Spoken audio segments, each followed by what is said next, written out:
Wonderful.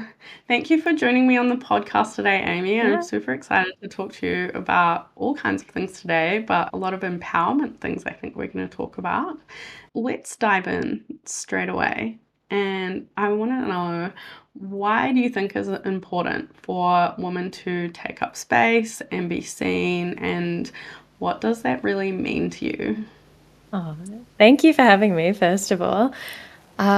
This is something that in my work, obviously, I come across a lot because my work is literally having women be seen with photography. And I think it's something that maybe our entire lives we're kind of conditioned.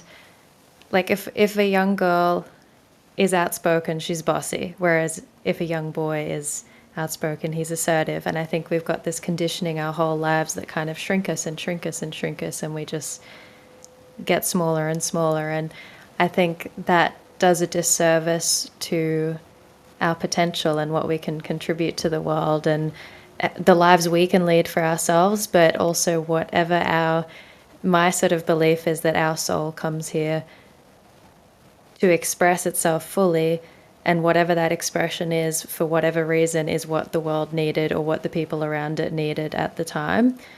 So if we're dimming that and we're shrinking that, I think we're not meeting our soul's potential and our purpose that we were put here for, if that makes sense. Hmm. Yeah, interesting. And what What do you think the benefits of women really showing up and being seen means? Why should they push themselves out there and be seen in front of other people versus just like healing, I guess, that with themselves? Yeah, I think, oh, there's so much. There's like the benefit to yourself is I think that builds your confidence so much. It teaches you that you have the worth and you have something to share and you have value and you're an important piece of this world. And then on the flip side, the benefit to other people is they get to hear your message. They get to. I was actually talking to a friend about this morning. She was talking about how she sort of struggles to show up on Instagram, and she's incredible. She has the most incredible teachings to share.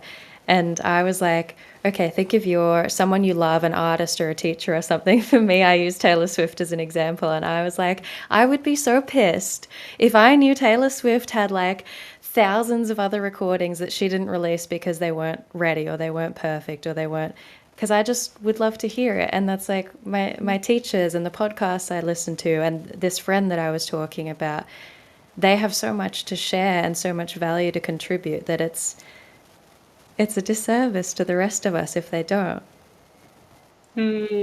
That's a really good point.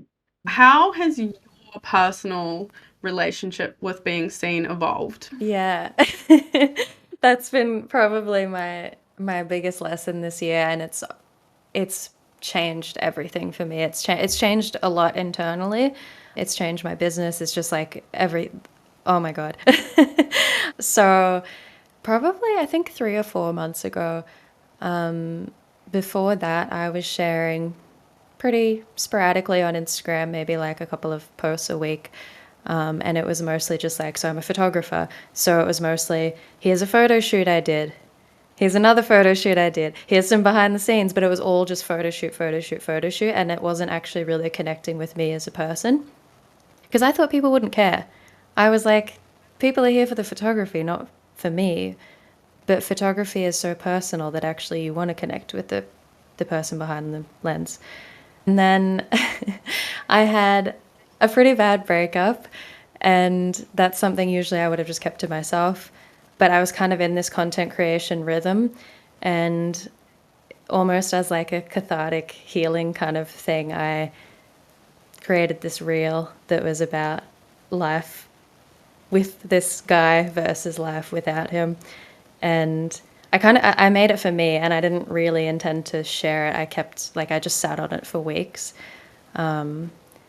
And sort of leading up to that, I'd been sharing more in my email list, like not about that, but just other things. I'd just been sharing a little bit more vulnerably about my own story and just seeing the response to that. Like people don't usually reply to marketing emails, but those emails, I was suddenly getting all these replies from people saying like that they just really connected with it. And it was just silly little stories of me like spiraling on New Year's Day or like all of this sort of stuff.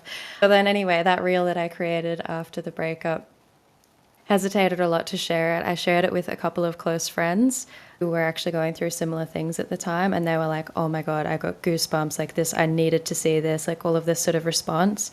And then that was, I think that's what it's become with a lot of my content is I'm like, I think this came to me to be shared for whatever reason. Someone needed to see this, so I posted it. I was so scared. I was It's so really I vulnerable. was so scared. And I was like, I don't want people to think like I don't want it to be misunderstood. It wasn't intended to be petty or like a jab at him. He doesn't even have Instagram. I think he has seen it now because it went viral, but it wasn't but that wasn't the purpose of it. It was more just talking about like what the lessons I'd learnt. And yeah, it went super viral. It's had like 1 million views now. My Instagram grew from 3,000 to now 10,000. Most of the followers came from that one reel. And then since then, I've just been consistently showing up, and it's sort of become a blend of like my story, my experiences, photography, like, and it's not this sort of facade of this is my business, this is my work, but you don't get to know me. Now it's kind of the whole package of me and my business and my work. And yeah, that's honestly changed everything. Like people reach out to me so much more. My business is going better than it ever was. Yeah, and yeah, it's internally as well. It's just been this shift of I think sharing that was kind of like I could be completely villainized for sharing this, and I'm going to share it anyway because it's true. It's my truth and it's my story, and I that's kind of that edge that I keep pushing towards is like this could be severely misunderstood and go very badly, but I'm going to share it anyway for the person who feels seen from this. And so far, no one's really said anything terrible about any of this stuff. But in my mind, there's always backlash coming, and then it never comes. So, yeah, it's been a huge like mix of personal growth and business growth and lessons, like all wrapped into one experience, I guess. Yeah, that's amazing. And I'm going to ask you a little bit more about that. But I was thinking about it before this call. And I think one of the reasons why some of this personal content that you've been sharing, because a lot of it's been related to your relationship with men, and you have shared some things after that since then. And it's a lot of it with your relationship with men and healing. And I think it's very empowering. But I think one of the reasons why it's connected with so many women is that unfortunately, a large portion of us, if not all of us in some way, shape, or form, have difficult relationships with men that we have to heal. So you sharing that, and it was very vulnerable, but it resonated with so many people. And I think that is part of the power in that, which is sad, but also just the way of life, I guess, that we live in. Is there anything like what advice would you have to someone that's sort of very resistant, I guess, to still share, like to share? Like, do you feel like you had come to a point where you had healed it or moved past it and then you were ready to share it, or was it more that actually sharing it was, I think you mentioned, like part of the process of healing? It was a big part Because of the process. I've been listening to this a lot in another podcast. This is a side tangent, but it's like the confidence doesn't come before you do the thing. It comes because you did the thing.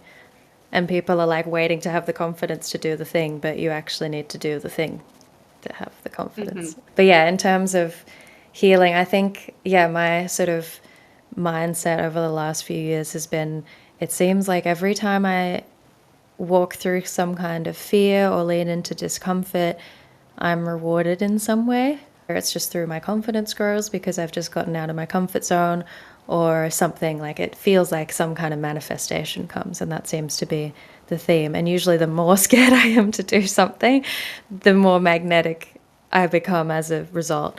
I don't know, I definitely didn't feel like healed or ready to share that, but I think I actually sort of took like the level of how uncomfortable that made me feel. I was like, oh, this is important.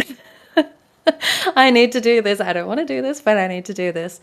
And that's kind of been yeah, I guess that's how I keep showing up. And there's a lot of videos that like I record myself talking because some idea came to me. And I kind of cringe when I watch it back, but I'm like, I still think someone needed to receive that or it wouldn't have arrived to me, if that makes sense. There's like in sort of a woo woo way, like I think there's, we're all sort of connected. And if something's landing for me that I feel called to share, then that's probably going to land in the hands of the person who needed to receive it, hopefully, if the world works the Mhm. way that I imagine it does. But yeah, it's more that's sort of, I think it goes the other way around for me is like lean in and it heals a little bit, lean in more, it heals a little bit, and learning to be okay with being misunderstood, which was partly sort of what was so bad about that relationship. Like I've never been so deeply and like intentionally misunderstood by someone. So that was kind of the lesson I took into my content creation was like people will misunderstand you, people will assume your worst intentions, people will assume the worst of you, and that's not a reason to make yourself smaller. Yeah. Mm. I've definitely had that as a content creator. I think there's a couple things on that. So one, Elizabeth Gilbert has this Ah, theory that like there's the ideas just ideas. in the world. That's what made Yeah. me I thought of that when you were describing that. And they come to you for a reason. And if you don't do what you're supposed to do with it, then it'll go and someone else will Mm. catch it and go on. So yes, I that I love think that's definitely how that works. that's in Big Magic, isn't it?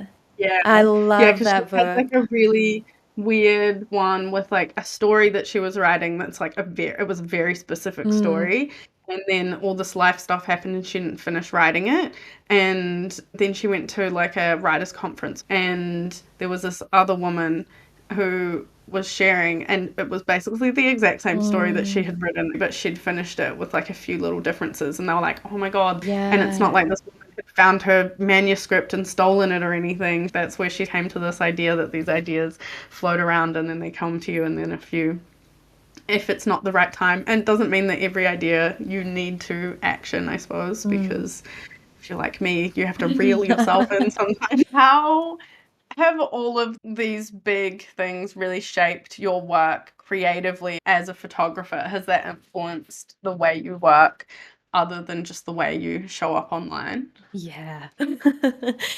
Oh, I feel like it's all just been this sort of like it's kind of merged together. Like my work and my personal journey feels so connected.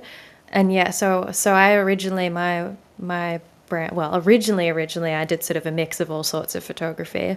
And then I niched into yoga, which I thought was an insane thing to do, but it actually turned out to be a really good idea.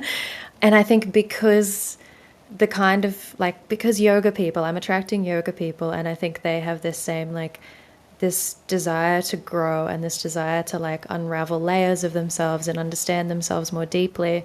So the kind of shoots, I do yoga shoots still, but the kind of shoots that people seem most drawn to me is women who there's some new part of themselves that they want to show, or there's some part of themselves that they're learning to accept. Recently I've had a lot of like mums who've recently had kids, and they're learning to accept that their body's completely changed, that their role in life has completely changed, and that they're sort of still wanting to celebrate their identity as a person, though, not instead of as a mom, like as themselves.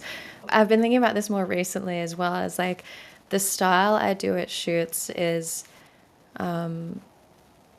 it's very authentic. It's very like, I'm not going to Photoshop you to look like you don't look. And it's very, I'm not going to tell you exactly how to pose. I'm just going to have you move and interact with the environment and do, like, just sort of do activities.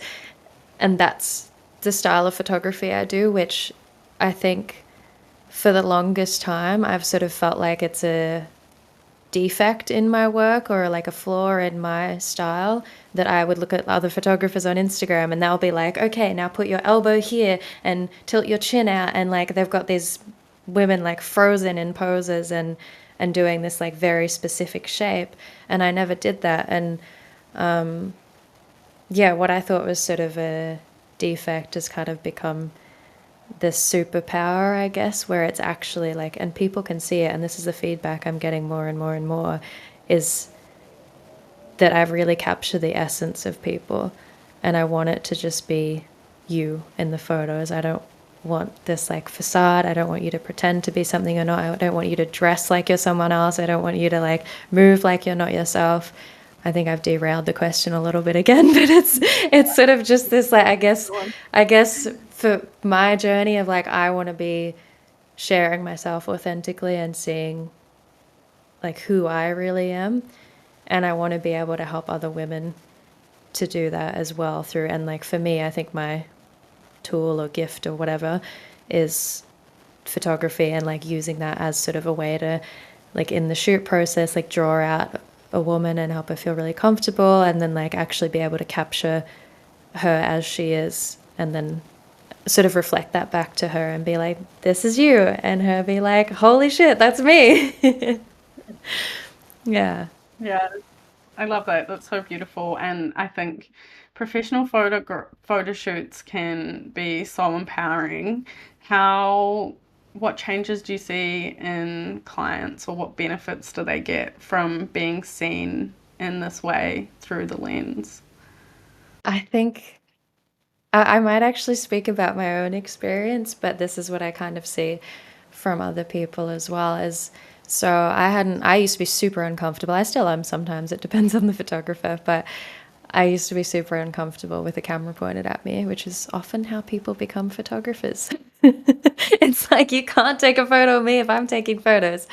Um, and when I was living in Bali, one of my good friends, she took like these photos of me on the beach, and I was like just in my undies and had no top on, and I was just running around the beach topless. And it's just this like really cute, cheeky, playful, like feminine, gorgeous shoot. And I'd never seen myself that way.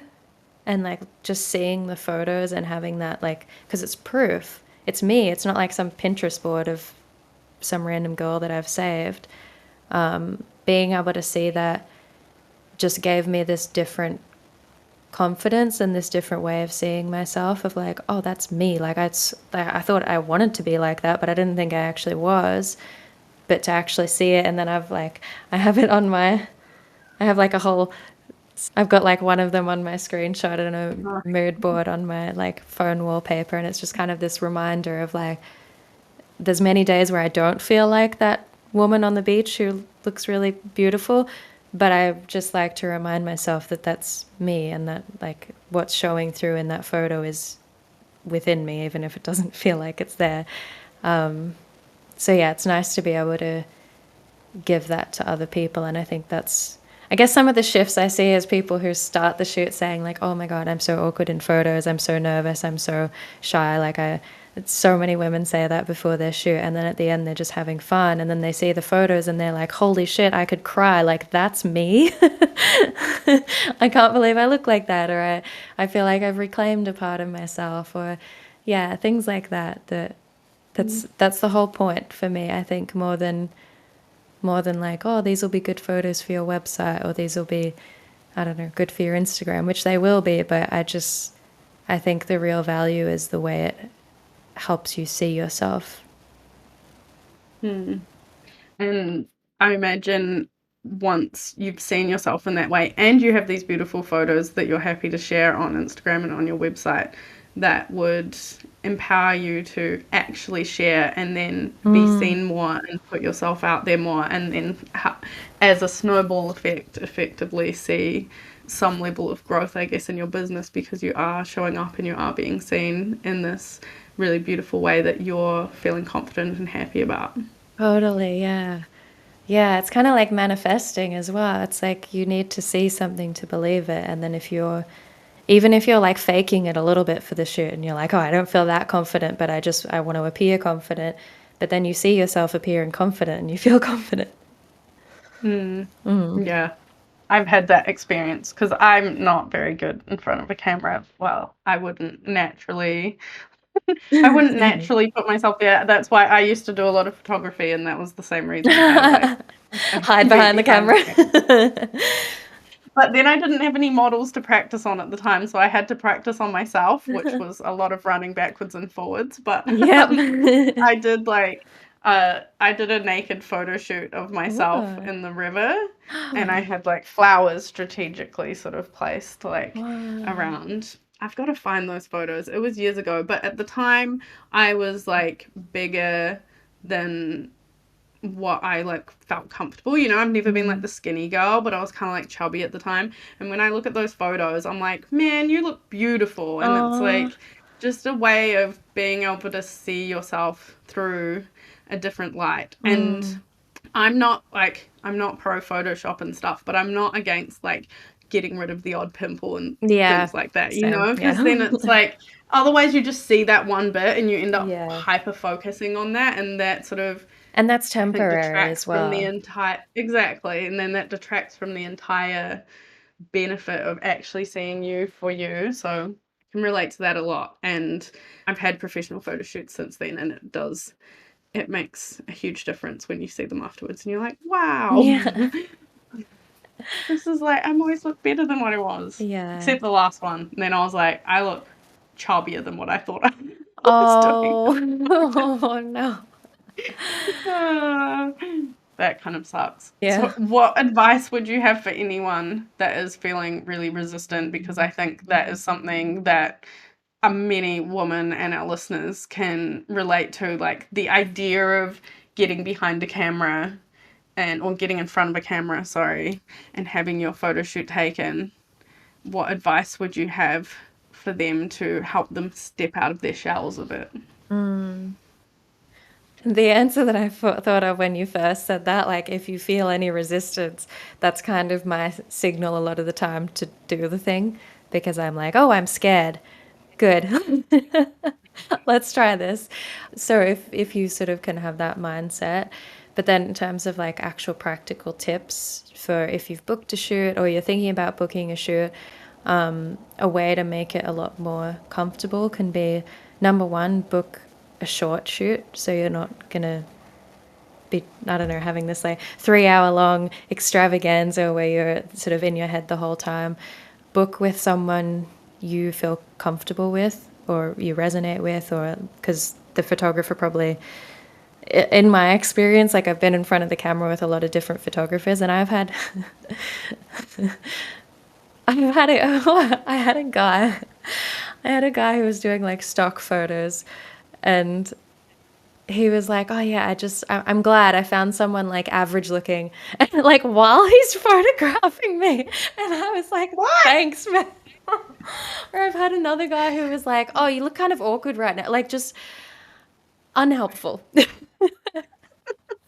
So like having someone, so the beach photo shoot I told you about was with a friend, and she was like, "Oh my God, you look so gorgeous. You look so beautiful." Like that makes a huge difference. So try to, if you can find someone who you'll feel comfortable and encouraged by, do that. And then in terms of like being at the actual shoot, what I always use, and obviously depending on the photographer, they might guide you differently, but like have props that you can interact with and keep moving, and even just little movements of like tucking your hair or looking in different directions, or if you have a prop like, I don't know, have sage there and light the sage and sage yourself, and all of those sorts of things can create photos, but they're not making you so focused on the shoot itself, rather you're just being, which I think this is my photography style. It's not for everyone, but my photography style is you're being. Like it's just you. It's not trying to look some particular way. So I think the more you can just kind of focus on just existing rather than the camera helps a lot. Hmm. Do you notice anything like what makes a good brand photo versus just a pretty brand photo? Ooh. I like that question. Probably going to keep tying back into authenticity. I think a lot of people doing brand shoots might see like a cool picture on Pinterest or Instagram of a girl sitting on a stool and in a blazer, and they think they should do that. Or yoga teachers see other yoga teachers who are wearing super boho clothes and lighting the sage and all of this stuff, and that's beautiful. But if it's not you, I think it's really hard. It's hard for you to drop in and be yourself in the photo, which then makes it really hard for your audience to connect with you through the photos because it's not really you. So the authenticity, and then I guess the intention. So for me, with all my shoots, I have like a questionnaire and then I do a mood board, and there's a lot of thought that goes into the shoot itself. And like, where are we going to use these photos, and what do you want them to feel like, and how do you want people to feel when they look at the photos, and all of this sort of stuff that you don't want to just kind of throw something together. You want to bring that intention into it, and people can feel that even if they don't know what it is they're feeling, they can kind of feel that intention and that authenticity when they see the photos. Mm, yeah, that's a good point. Rather than just trying to be the perfect Mm. Pinterest board that you think should look good.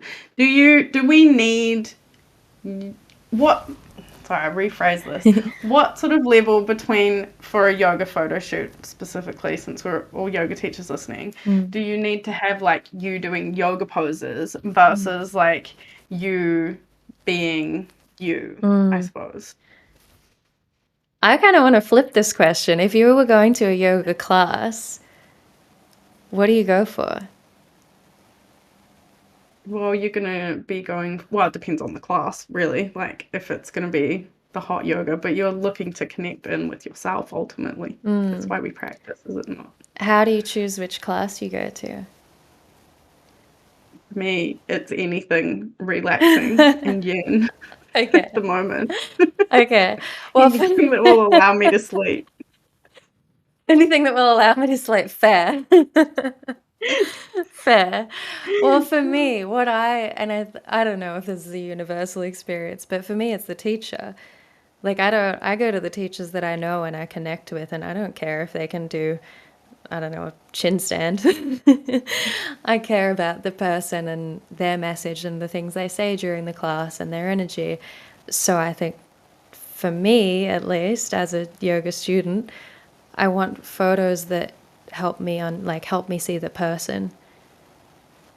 And I think there is a place for, especially if you're really proud of your practice and you want to have like beautiful poses and have photos of that. I think that's amazing. And that can also, again, it can make the shoot experience easier because you're not focusing on the shoot anymore. You're focusing on balancing or whatever it is.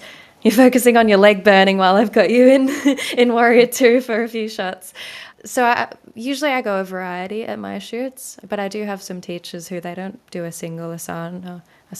I always, oh, because asana's the software I use. My brain always trips on it. Some of them, yeah, they'll just come and like, one of them, Mel, she's beautiful, amazing yoga teacher. She's done like 5 shoots with me. She'll just bring a flower and just like play around with the flower for half of the shoot and just like sit in the sun. And it's just showing, because for her as well, the focus of yoga is more the philosophy and like the the traditional teachings rather than the shapes and that side of things. So I think it's also, again, it's the authenticity piece. Like if poses and shapes are a really big part of your yoga practice, or you've been like super disciplined and working really hard on some really cool things that you're proud of, then yeah, I think it's what you naturally want to share as well will be what will shine the most in photos. That makes sense. And what patterns do you notice in the way women, especially like creators and mothers and healers, since this is a lot of what you work with, relate to themselves in front of the camera? Huh. We're really mean to ourselves. We're really, yeah. Again, I think conditioning, like, there's there's billions and billions of dollars of profit to be made off women's insecurities. And there's just so much conditioning and so much marketing and so much being told what we should look like and how we should be and how our skin should look like porcelain and we should be this size and oh wait, but you need an ass but a tiny waist, like all of this stuff that we're told. So I think we've been taught to be our worst critics. So that definitely comes to a shoot, of course. Like, how could you not feel self conscious when you've been told your whole life that you need to be different to whatever you already are in order to be good enough? I think seeing the photos changes that. I think I guess when I look at the people I work with, I see that they're fucking beautiful, with no exceptions. Everyone I photograph, I see so much beauty. And I'm the one holding the camera. So so when you look back at the photo, you're seeing yourself through my eyes and through the beauty that I'm seeing, and it's really hard to not see it then. So like even if you're feeling uncomfortable, and that's sort of like during a shoot, sometimes I'll show people previews of the photos, and that you see them lift after that because they're like, "Oh, I look awesome." What was I worried about? But I think we all carry around so much like so many expectations of what we're meant to look like and how our skin's meant to be and how our thighs are meant to be, and like just so it's fucking crazy. Like it makes me so mad. And this is why like this is part of why I love what I do is I want to I want to push back on that as hard as I can. Mm, yeah, it's a big like hurdle to push back Yeah. against, but like Yeah. generations or thousands of years Oh my God, potentially I know. I know. of of oppression and expectations on the way we're supposed to look and be, and then that changes every season depending on the fashion and whatnot as well on top Yes. of that. Yeah. Totally. Yeah. I think it's a beautiful way to help lift that though, one person at a time. I mean, anything that we can do is just one person at a time and Yeah. showing them like realistic beauty standards rather than the false ones. And then them sharing that helps to then further Yeah. It's a like ripple. ripple. Yeah. And so the majority of my shoots are portraits, but I do also work with brands. So, like activewear brands, yoga brands, some different clothing brands come and work with me. And I organize the models. I'm doing like inverted commas.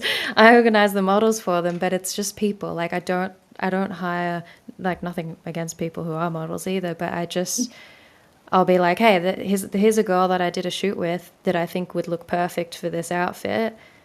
Let's work with her. And then they're getting real people. And again, my style of editing isn't, I'm not going to like smooth everything to perfection. I will, yeah, I'll get rid of the pimples like you said.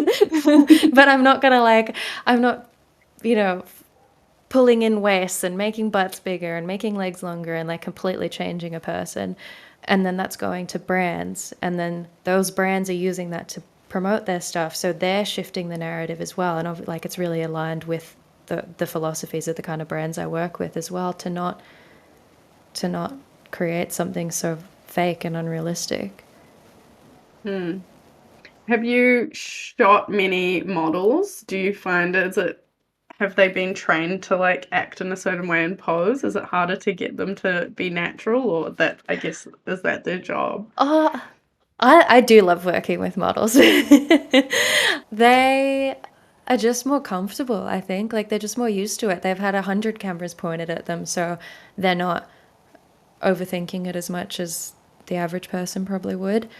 It still probably comes down to direction because I'm like they still are guided by the photographer, so I'm still getting them to move. So it's still creating that authenticity. Whereas, I don't know, maybe with a different photographer, it'd be that sort of freezing. But models naturally do move a lot. And I think they know that that's sort of because if you're moving for 10 seconds, you could get like 10 different photos. Whereas if you're just stiff and still, you'll get one photo and you'll probably look scared in it because you're like, you're telling your body that you're in a freeze response as well. So it's kind of, it's this snowball effect on your nervous system.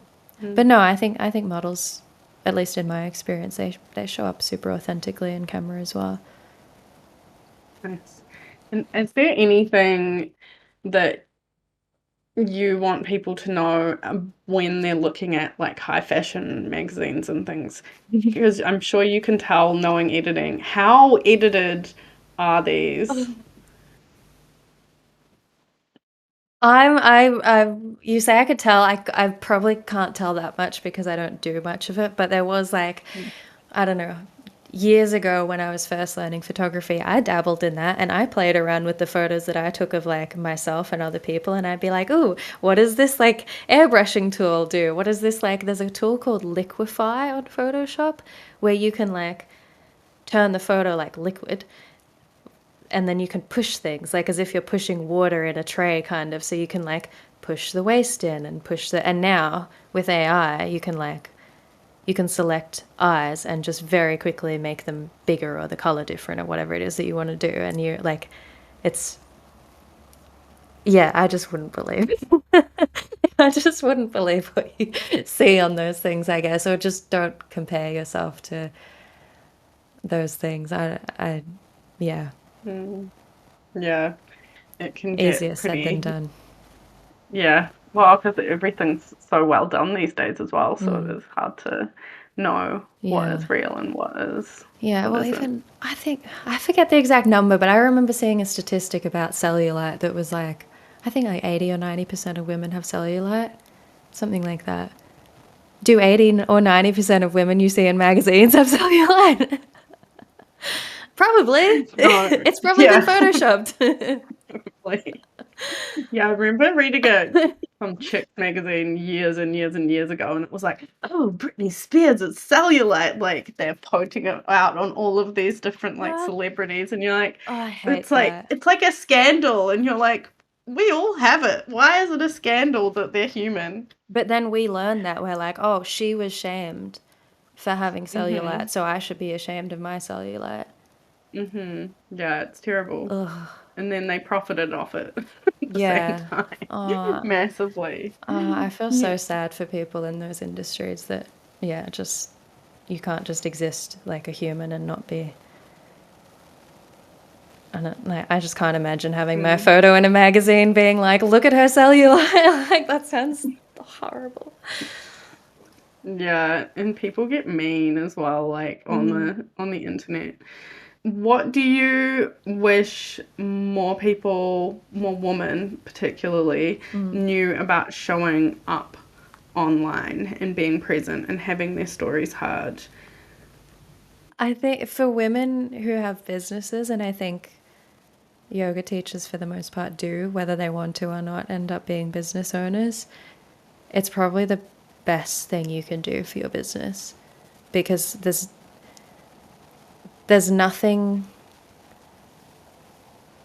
nothing that someone else can't do except for be you. Does that make sense? Is that the words I want to use? It's Yeah. like you can have amazing poses, you can have the like you can be the best breathwork teacher, you can have all of these incredible skills and those are things that people can learn.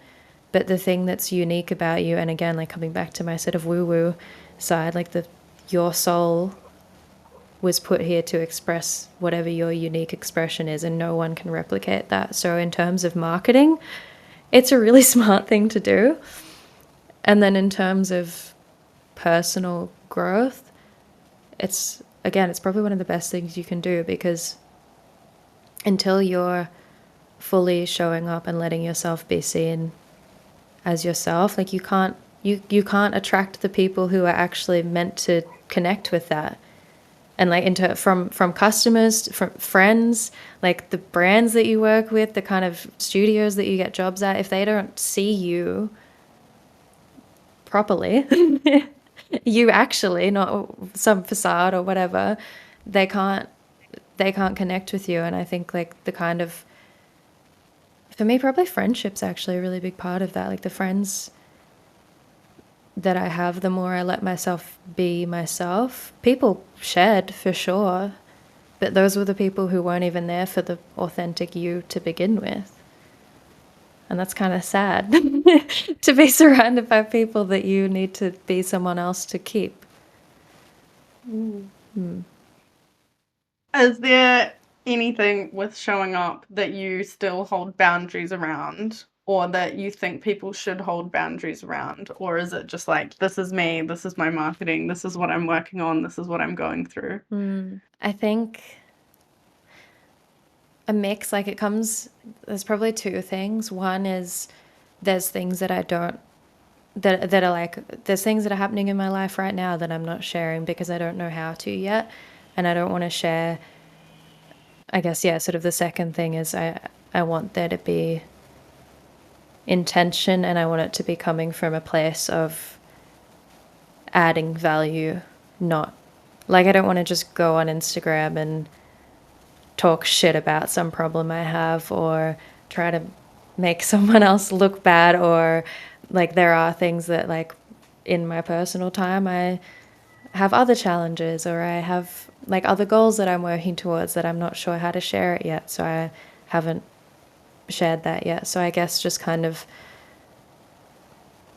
is this useful for someone else? And a lot of the time I don't understand how it could be useful for someone else, but it's still like I feel like the message in here, it's it has value rather than just like dumping, if that makes sense. Yeah, there's like some kind of lesson that you've taken out of it. I think so. Or I think even like I see sometimes people sharing like, I guess that's still a lesson though, where people are like, here's some stuff I'm struggling with at the moment, like just to, I think they say like de-influence or whatever it is.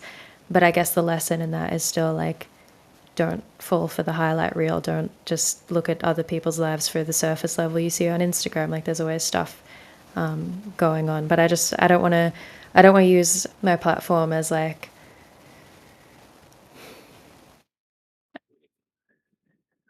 just like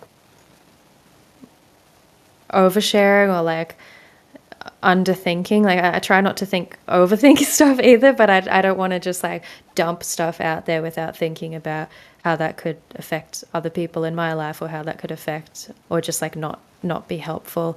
Even with that reel that went viral, I'm still really happy I shared it, and I'm happy with the overall message, but there has been a little bit of this element of some of the comments of women sort of being like I don't want to promote division between men and women, which is sort of, I think you saw that other reel I created that didn't go as viral, interestingly. But I created another reel that was sort of like, for every guy that's made me cry, there's five who's made me smile, and however many who've made me feel safe. And like there's so many good men out there as well. So I want to be cautious not to sort of feed into this narrative. I think we're in a really interesting time in gender roles at the moment where like nobody quite knows their role, and I don't know, there's a lot of in both directions, like men hating women and women hating men, and I don't want to add to that story. So I'm just sort of cautious of when I share as well, if what message am I feeding into. Hmm. I think that follow-up one was really important and valuable, and it's sort of a shame that that didn't go viral as well. But Yeah, spreads. So not that I like, for me, the first one wasn't hate either. The first one was like, I built a life I'm really happy with, and that's what made it okay to walk away. Whereas in the past, it would have been a lot harder. But yeah, I think the follow up reel was sort of part of my healing process as well. Of like, there's so many amazing men in my life, and I don't want to group all men into this one bucket because one guy was shitty. Like, there's so many good yeah, ones. and it's beautiful that you have that, and not everyone does. So maybe that's Yeah. part of the reason why that one didn't go as viral as well. It's not Yeah. necessarily as relatable for as many people, unfortunately. Unfortunately, yeah. Yeah, Mm. which I think probably more people need to see that though, then to know that it's Yeah, possible. yeah, that's why I think it's a shame that that one didn't get seen more. Yeah. Because I was like, oh, this is really beautiful, and I really appreciated the Yeah. follow up. I'll link the reels in the show notes.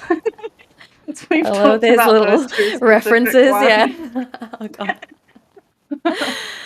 More of a personal conversation there a little bit for the listeners, but they're very good. I think you will understand what they're about. And I also wanted to ask, what advice do you have for someone that wants to show up online, or they want to get like these benefits we've talked about but showing up online, but they just Mm. feel like they have nothing to say, or they just no idea where to start? Mm. I felt like that forever.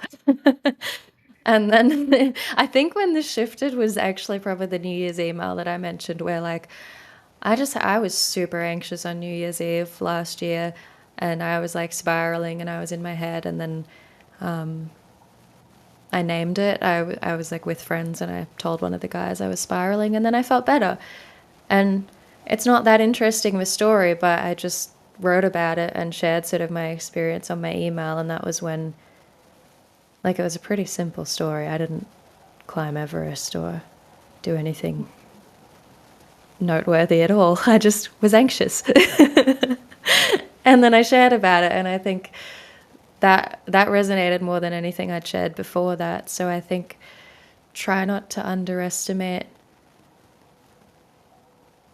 the value of your thoughts and your experiences, because there's a very good chance, like when I put that email out about me spiraling, it actually, I sent it on the same day that I had a shoot with someone, and she got to the shoot and she was like, "Oh my God, I feel like your email was for me because I was spiraling about the shoot when I read your email." And it really helped. So it kind of comes back, I guess, to the Elizabeth Gilbert thing you said of like that ideas are floating around. I don't think anyone doesn't have ideas. I think we all have incredible, vibrant, rich worlds in our minds. So just sharing a little bit of that. Or if there's something that you're talking about with a friend and that becomes a really exciting conversation or really interesting, it's probably interesting to someone else too. Yeah. And have you found, like, from a creative perspective, once you kind of get into that flow a little bit of regularly sharing these smaller moments, it just becomes easier? Does it sort of snowball, or Yeah. does it kind of get stuck still? No, that definitely helps. I have like a book where I just write everything down. I take voice memos all the time. Like if I'm driving and I think Nice. of an idea, I just start a voice memo and just record all the ideas. If I think of something I want to like talk to camera on, I just, if I'm obviously not driving, but any other situation, I'll just stop what I'm doing and just quickly film it because it takes a minute. Yeah. I think also just like if you really think you have nothing interesting to share, do some interesting stuff. Like, I don't know, do an experiment. Do For me, I did like 30 days of like a photo shoot challenge, or I don't know, go try a new sport or meet, I don't know, go on a date with someone you wouldn't usually. I don't know, like just do something that creates a story as well, and then you kind of give yourself that inspiration too. Yay for adventures. Yeah. Adrian's coming to Byron. It's good. Yes, we were talking about this at the start. And it's time for our rapid fire questions before Okay. we wrap up Okay. here. What is one marketing strategy that has worked better than you expected? Sharing my story. Yeah. And I know that you use AI in your business. How have you been using it, and how has it helped you to show up more? I use ChatGPT. I think I'm probably underusing it. I see how much potential it has. I use it, it helps me with captions. I put a lot of my writing into it, so it really understands my writing style. It helps me if I've created content and I'm struggling to articulate something concisely enough or clearly enough. I get it to, we brainstorm a lot, Chat and I. Yeah, that's the main thing. Yeah, it's very useful for that. And what is one final thing that you wish more yoga teachers understood about their work? As a yoga teacher or a business owner, you pick whatever you like. I think it's more about you as a person than like your qualifications. At least like I'm more of a student. I've only taught like 10 classes, but I've been to hundreds of classes, maybe thousands at this point. And for me as a student, it's about the person that's teaching. It's not about how hard the flow is or how easy or how like it's, I guess there's styles that resonate, but it's more the person. So let people connect with you as a person. Mm, Yeah, especially with AI and like people just want human connection. yeah, that'll be the key moving forward with marketing, I think. Mm, Mhm. totally. Awesome. And for anyone listening, if they would like to connect with you, Mm. book a photo shoot if they happen to be in Australia, where can they connect with you? What's the best Yeah. way? I'm on Instagram at yogaroo, which is yoga ROO, and then two underscores. That's for the main place I share anything, and then my website's yogaroo.net. And yeah, I'm based in Gold Coast, Australia. So if you're in the area, I would love to do a shoot. Yay. Awesome. And your photo is absolutely beautiful. So it's on my list of things to do Ah, to be photographed of it by you at some point. when you're over here. And then the whole Yeah, trip's a business expense. I will be talking to my accountant about how I can make this Flights to Australia on the tax return. happen. It happens. All right. Thank you so much for talking with me today. It's been an absolute pleasure. I really appreciate every conversation we get to have. Thank you for coming on the show. Oh, thank you for having me. This has been so fun.